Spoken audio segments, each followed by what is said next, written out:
Welcome to AV news. ముందుగా ముఖ్యాంశాలు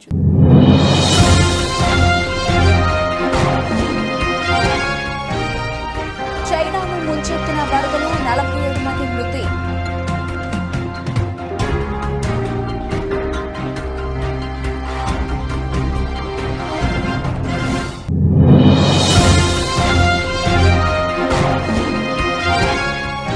బీహార్లో నిర్మాణంలో ఉండగానే కుప్పకూలిన వంతెన వారంలోనే ఇది మూడవది కావడం గమనార్హం.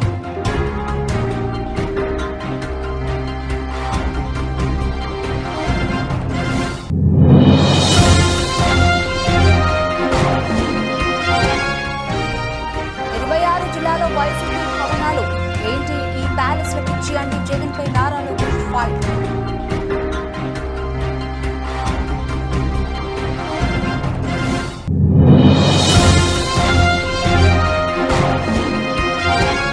షర్మిలపై హైకమాండ్కు ఫిర్యాదు. ఇద్దరు కాంగ్రెస్ నేతలకు పీసీసీ షోకాస్ నోటీసులు.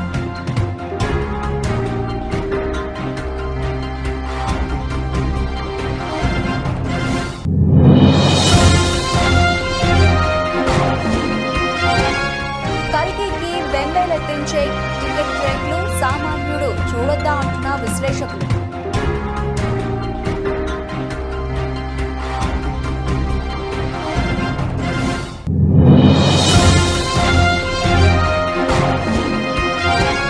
ఒకవైపు అమ్మకాలు, మరోవైపు లాభాలు. 10 రోజుల్లో 7 లక్షల కోట్లు పెరిగిన PSU సూచీలు.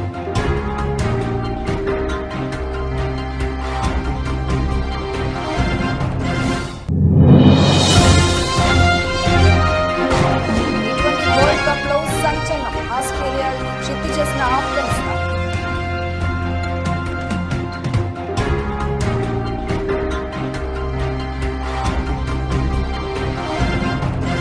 చైనాను మరోసారి వరదలు ముంచెత్తాయి. కుండపోత వర్షాల కారణంగా దక్షిణ చైనాలో వరదలు పోటెత్తాయి. భారీ వర్షాలకు కొండ చర్యలు విరిగి పడుతున్నాయి. పలుచోట్ల భారీగా చెట్లు నేలకూలాయి, ఇళ్లు ధ్వంసమయ్యాయి. ప్రధాన రహదారులు ఎక్కడికక్కడ కొట్టుకుపోయాయి. ఈ వర్షాలకు జనజీవనం అస్తవ్యస్తమైంది. గ్వాంగ్డాంగ్ ప్రావిన్స్ లో కొండచర్యలు విరిగిపడిన ఘటనలో 47 మంది ప్రాణాలు కోల్పోయినట్లు చైనా మీడియా వెల్లడించింది. 10ల సంఖ్యలో ప్రజలు గాయపడినట్లు పేర్కొంది. ఈ జల విలయంతో భారీగా పంట నష్టం వాటిల్లింది. చాలా చోట్ల రోడ్లు కొట్టుకుపోయాయి. విద్యుత్కు తీవ్ర అంతరాయం ఏర్పడింది. పలుచోట్ల వరద ప్రవాహానికి కార్లు కొట్టుకుపోయాయి. వరద కారణంగా అప్రమత్తమైన అధికారులు రంగంలోకి దిగారు. వరద ప్రభావిత ప్రాంతాల్లోని ప్రజలను సురక్షిత ప్రాంతాలకు తరలిస్తున్నారు. ఈ వరదలకు భారీగా ఆస్తి నష్టం సంభవించినట్లు చైనా మీడియా వెల్లడించింది.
ఎన్డీఏ కూటమి అధికారంలో ఉన్న బీహార్లో మరో వంతెన కుప్పకూలింది.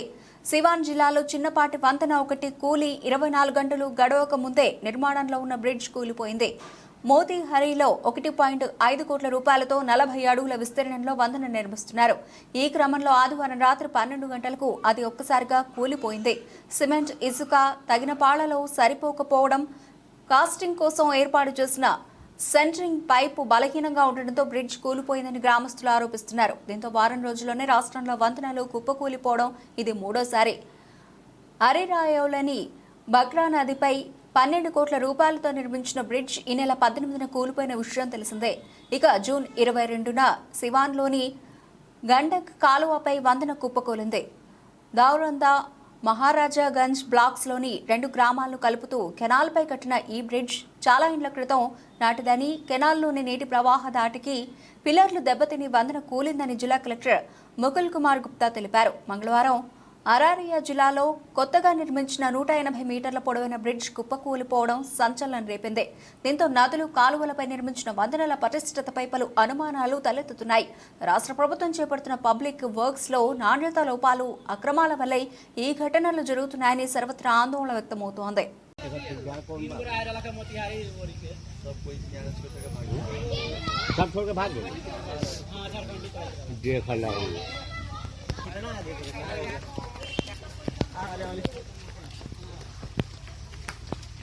ఏపీలో ఇప్పటికే రిషికొండ ప్యాలెస్ వివాదం సంచలనం సృష్టిస్తూ ఉంటే ఊరూరా వైసీపీ ప్యాలెస్లు నిర్మిస్తోందని టీడీపీ ఆరోపిస్తోంది. బెంగళూరు, హైదరాబాద్, తాడేపల్లి, ఇడుపులపాయ ఇలా ఊరూరా రాజభవనాలను తలదన్నేలా సొంత ప్యాలెస్లను కట్టుకున్న జగన్ ఇప్పుడు ఏకంగా వైసీపీ ఆఫీసుల కోసం కూడా ప్యాలెస్లు కట్టిస్తున్నాడని పేర్కొంది.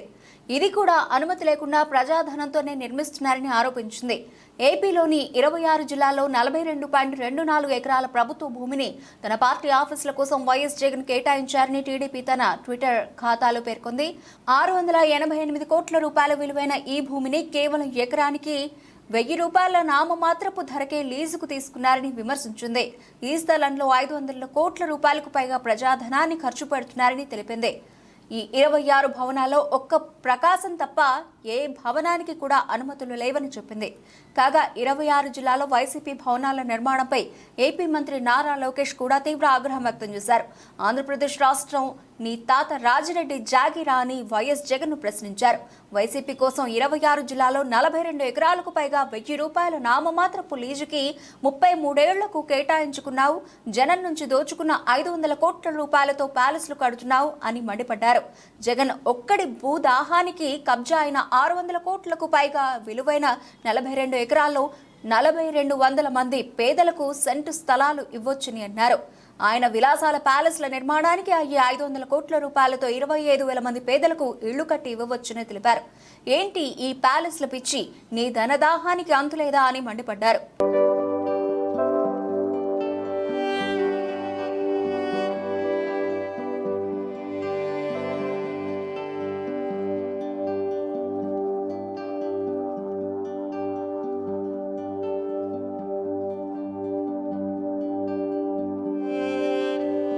ఏపీ పీసీసీ వర్కింగ్ ప్రెసిడెంట్లు సుంకర పద్మశ్రీ, రాకేష్ రెడ్డిలకు కాంగ్రెస్ అధిష్టానం నోటీసులు జారీ చేసింది.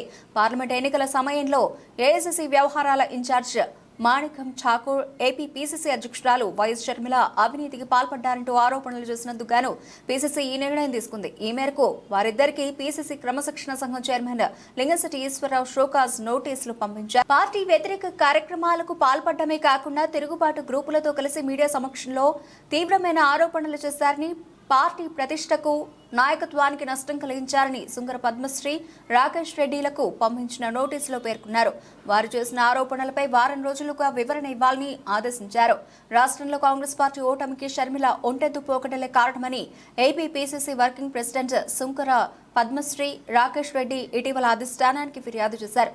షర్మిల నాయకత్వాన్ని వ్యతిరేకిస్తూ AICC general secretary KC Venugopal కు లేఖ రాశారు. షర్మిలను ఏపీ పీసీసీ చీఫ్ గా నియమించినప్పుడు కాంగ్రెస్ పార్టీని బలోపేతం చేస్తారని చాలా నమ్మకం పెట్టుకున్నామని సుంకర పద్మశ్రీ, రాకేష్ రెడ్డిలు ఆ లేఖలో పేర్కొన్నారు. కానీ ఆమె సొంత నిర్ణయాల కారణంగా రాష్ట్రంలో పార్టీకి తీవ్ర నష్టం జరిగిందని ఆరోపించారు. సార్వత్రిక ఎన్నికల్లో సమర్థులైన నేతలకు టికెట్లు ఇవ్వలేదని విమర్శించారు. డబ్బులు ఇచ్చిన వారికే బీఫామ్ కేటాయించారని అన్నారు. సిడబ్ల్యూసీ సభ్యులు, సీనియర్ నాయకులు ఇచ్చిన సూచనలను ఆమె పరిగణలోకి తీసుకోలేదని తెలిపారు. షర్మిల అవగాహన రాహిత్యం కాంగ్రెస్ పార్టీ క్యాడర్ నాయకులను తీవ్ర నిరాశ, నిస్పృహలకు గురిచేస్తుందని పేర్కొన్నారు.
మేడ్చల్ మున్సిపల్ పట్టణంలోని జగదాంబ జ్యువెలరీ షాప్లో పట్టపగలే దొంగలు దోపిడీకి పాల్పడ్డారు.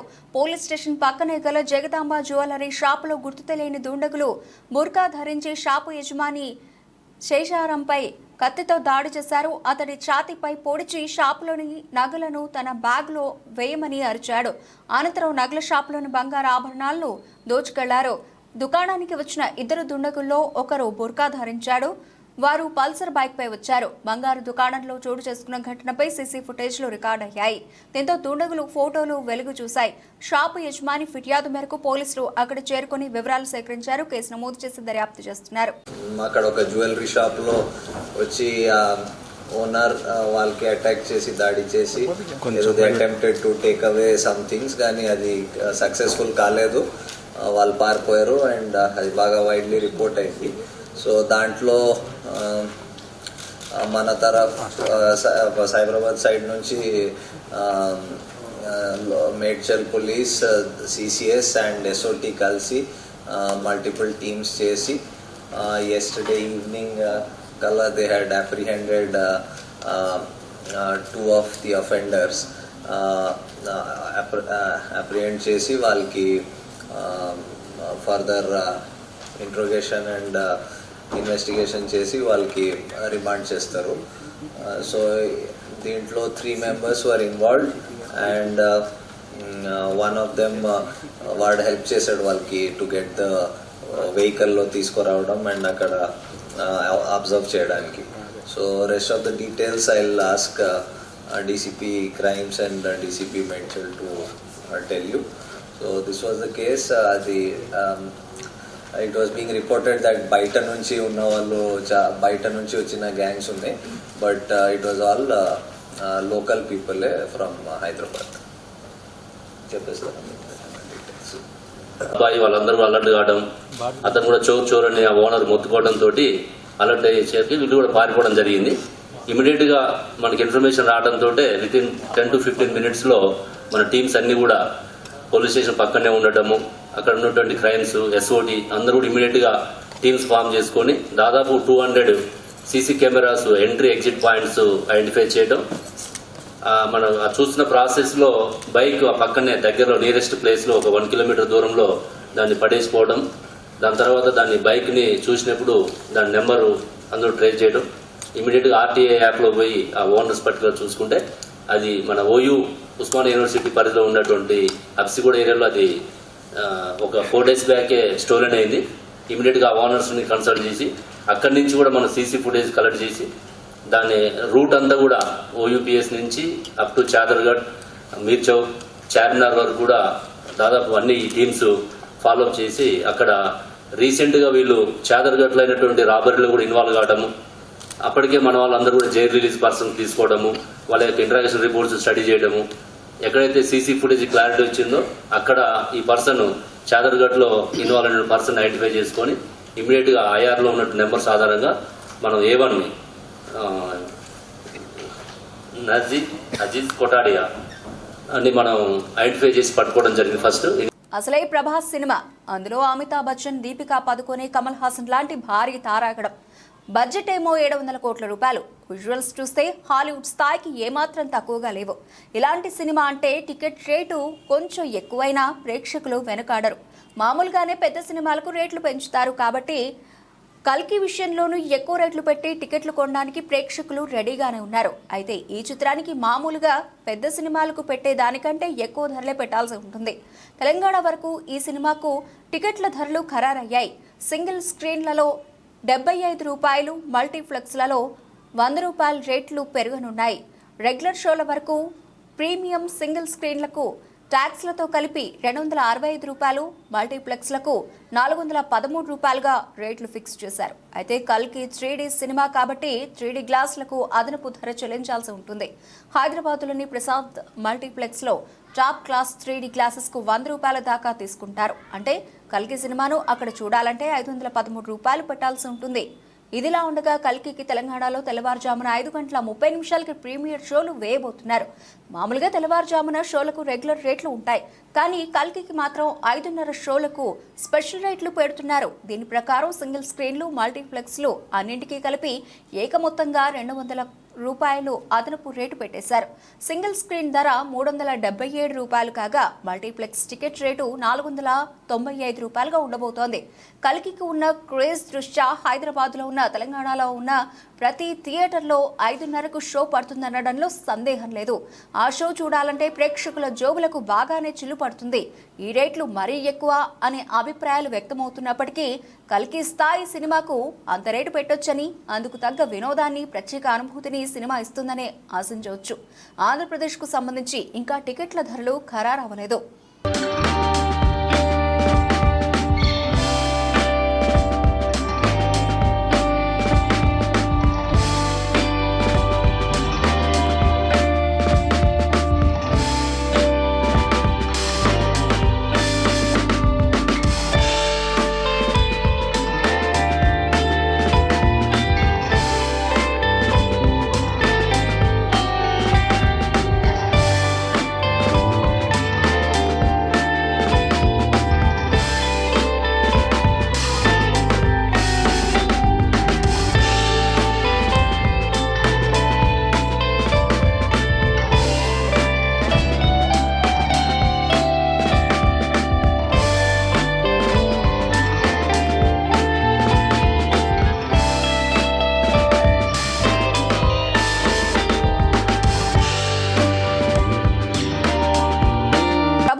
సంస్థలను పూర్తిగా వదిలించుకోవడమే ధ్యేయంగా పనిచేస్తున్న కేంద్ర సర్కారుకు ఆయా సంస్థల షేర్లు రాకెట్ వేగంతో దూసుకుపోతూ ఉండడంతో మెంగుడు పడడం లేదు.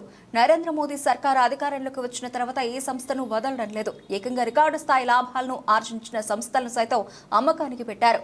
ఎల్ఐసితో పాటు ఏ సంస్థలో వాటాను బహిరంగ మార్కెట్లో అమ్మేశారు.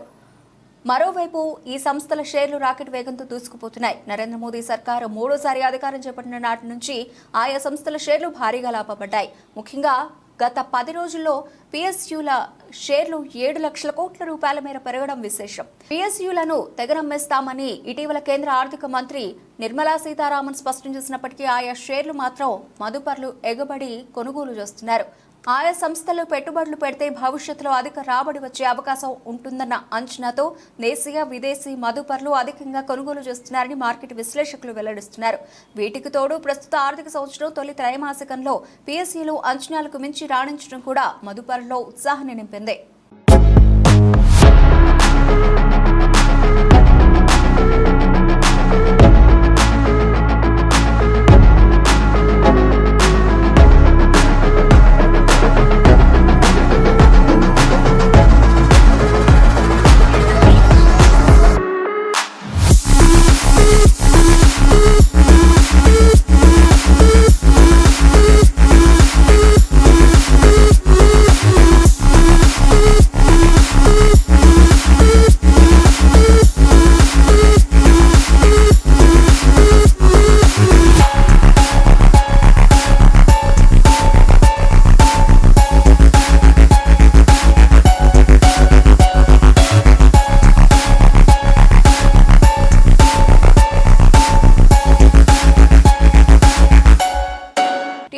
వరల్డ్ కప్ లో మరో సంచలనం నమోదైంది. సూపర్ 8 పోర్లో ఆస్ట్రేలియాపై ఆఫ్ఘనిస్తాన్ 21 పరుగుల తేడాతో ఘన విజయం సాధించింది. తొలుత బ్యాటింగ్ చేసిన ఆఫ్ఘన్ 20 ఓవర్లలో 6 వికెట్ల నష్టానికి 148 రన్స్ చేసింది. ఓపెనర్లు గుర్బాజ్, ఇబ్రహీం జద్రాన్ అర్ధ సెంచరీతో అదరగొట్టారు.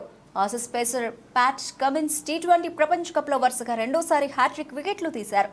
కాగా స్వల్ప లక్ష్యాన్ని ఛేదించడానికి ఆసీస్ బ్యాట్స్మెన్ అష్టకష్టాలు పడ్డారు. ఆఫ్ఘన్ బౌలర్ల ధాటికి సహచరులంతా వెనుతిరుగుతున్న గ్లెన్ మ్యాక్స్వెల్ ఒంటరి పోరాటం చేశాడు. 59 పరుగులు చేసిన అతడు అవతలి ఎండ్ నుంచి సపోర్ట్ లభించకపోవడంతో జట్టును విజయ తీరాలకు చేర్చలేకపోయాడు. చివరికి 19.2 ఓవర్లలో 127 రన్స్ మాత్రమే చేసిన ఆసీస్ ఓటమిని మూటగట్టుకుంది. జట్టులో Mitchell Marsh, Maxwell, Marcus Stoinis మాత్రమే 2 అంకెల స్కోర్లు చేయడం గమనార్హం. ఆఫ్ఘన్ విజయంలో బౌలర్ విల్బాదిన్ నైబ్ కీలక పాత్ర పోషించాడు. 20 పరుగులు మాత్రమే ఇచ్చి 4 కీలక వికెట్లు పడగొట్టాడు. నవీన్ ఉల్ హక్ 3 వికెట్లు తీయగా రషీద్ ఖాన్, అమర్ జాయ్ చెరో వికెట్ తీశారు. దీంతో గ్రూప్ 1లో చెరో గెలుపుతో ఆసీస్ ఆఫ్ఘన్ సెమీస్ రేస్లో నిలిచాయి. భారత్ ఇప్పటికే సెమీస్ బెర్త్ను దాదాపు ఖరారు చేసుకునే విషయం తెలిసిందే.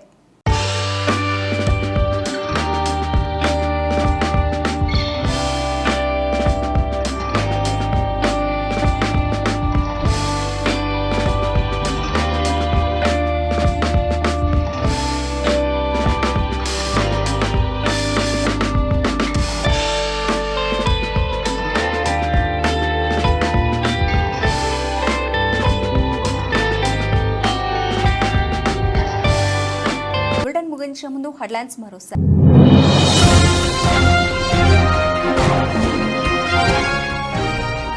చైనాను ముంచెత్తిన వరదలు 47 మంది మృతి.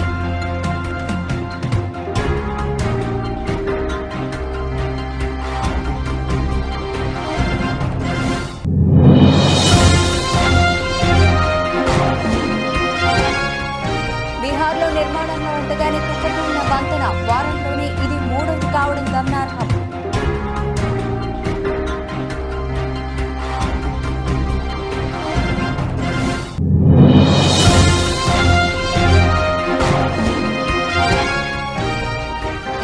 జిల్లాలో వైసీపీ భవనాలు ఏంటి ఈ ప్యాలెస్ లో పిచ్చి అంటూ జగన్ పై నారా లోకేష్ ఫైట్.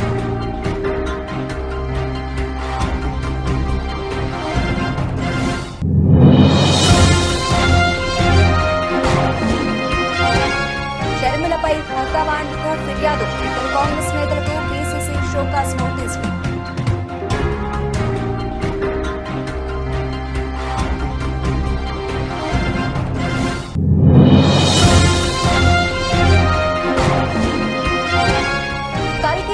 బెంబేలెత్తించే టికెట్ రేట్లు సామాన్యుడు చూడొద్దా అంటున్న విశ్లేషకులు.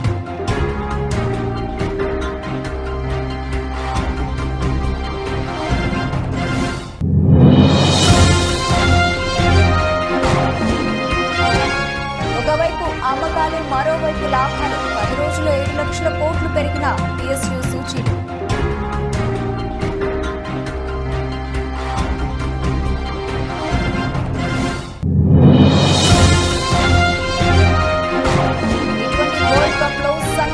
ఆస్ట్రేలియాను చిత్తు చేసిన ఆఫ్ఘనిస్తాన్.